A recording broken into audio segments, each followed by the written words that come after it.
సమర్పించాల్సిన నైవేద్యం నీ పాదాల చింత పట్టుకుని వెళ్తాను.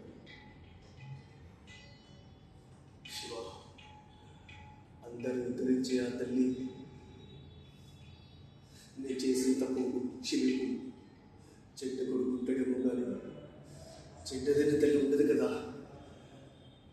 ఓ మాతా, మాతా,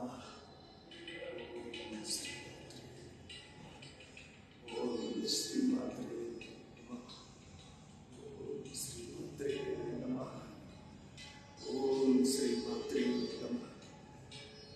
ఇచ్ఛాశక్తి, జ్ఞానశక్తి, క్రియాశక్తి నమో నమః. ఇచ్ఛాశక్తి, జ్ఞానశక్తి, క్రియాశక్తి నమో నమః. ఓం శ్రీమాత్రే నమః. మాతా